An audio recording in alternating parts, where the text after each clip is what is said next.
So I'm just going to make a quick video on my Big Beam number 700 lantern, made by UC Light Manufacturing Company, right out of Chicago, Illinois.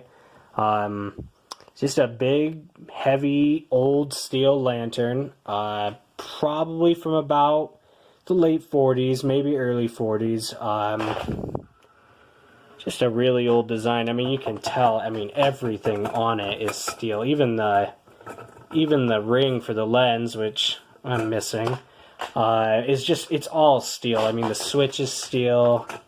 It's all just old school solid steel. And like I said, these were made by UC Light Manufacturing Company, which was a kind of hand lantern company out of Chicago, Illinois. They made all sorts of different models. I've got another model on this original piece of advertising right here. Just a big one. This one was even bigger than this one right here.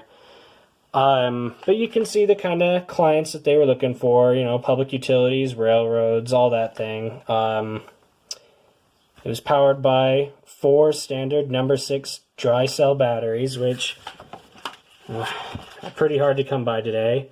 Here's another picture of the original. It's a Model 700 right there, just like this one.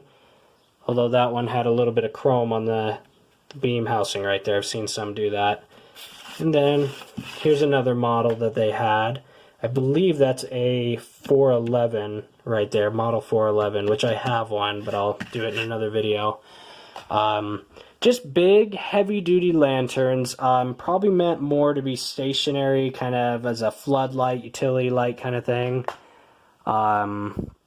Just, it's really neat. It's really big, too. I mean, look at that's my hand, and that's how big the thing is.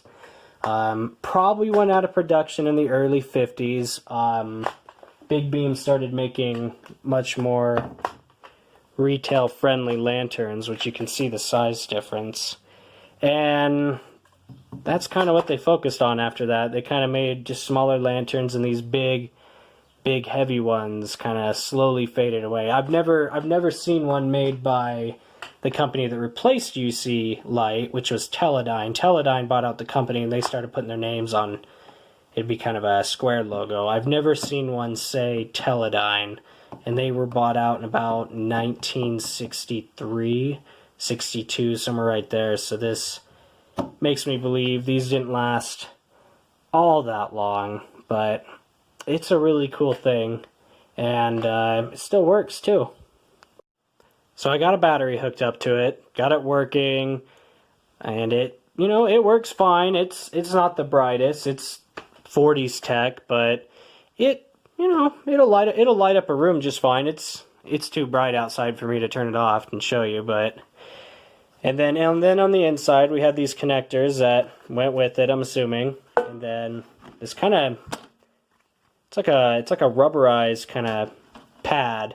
It's got dents in it from what I'm assuming were the batteries resting against it, but I don't know. I don't know how these things went together. Full steel door that would have covered the battery and everything. It's got a latch that goes with it. And if you have these and you want them to work, and you don't want to buy the batteries, or maybe everything's gutted like mine was, you can just go to the store, get a regular 6-volt battery, 6-volt lantern battery, doesn't matter the brand or anything, and if you just hook one end up and the other end up, it'll come on if the bulb works and all the wiring's fine. Switch works and everything too. And all. So as a display piece, works really good. I wouldn't want to carry it around. It's pretty heavy even without all the batteries in it, but so, I mean, it's just solid steel all the way around, and it's got a little bit of pitting, a little bit of corrosion, but I'm not too worried about it falling apart. That's what the inside looks like. It's just pretty void of anything. You see they got it all tied up right there to the wires. Missing the inside, which really sucks, but I bet I can get that made by somebody. But there you have it. Big Beam 700.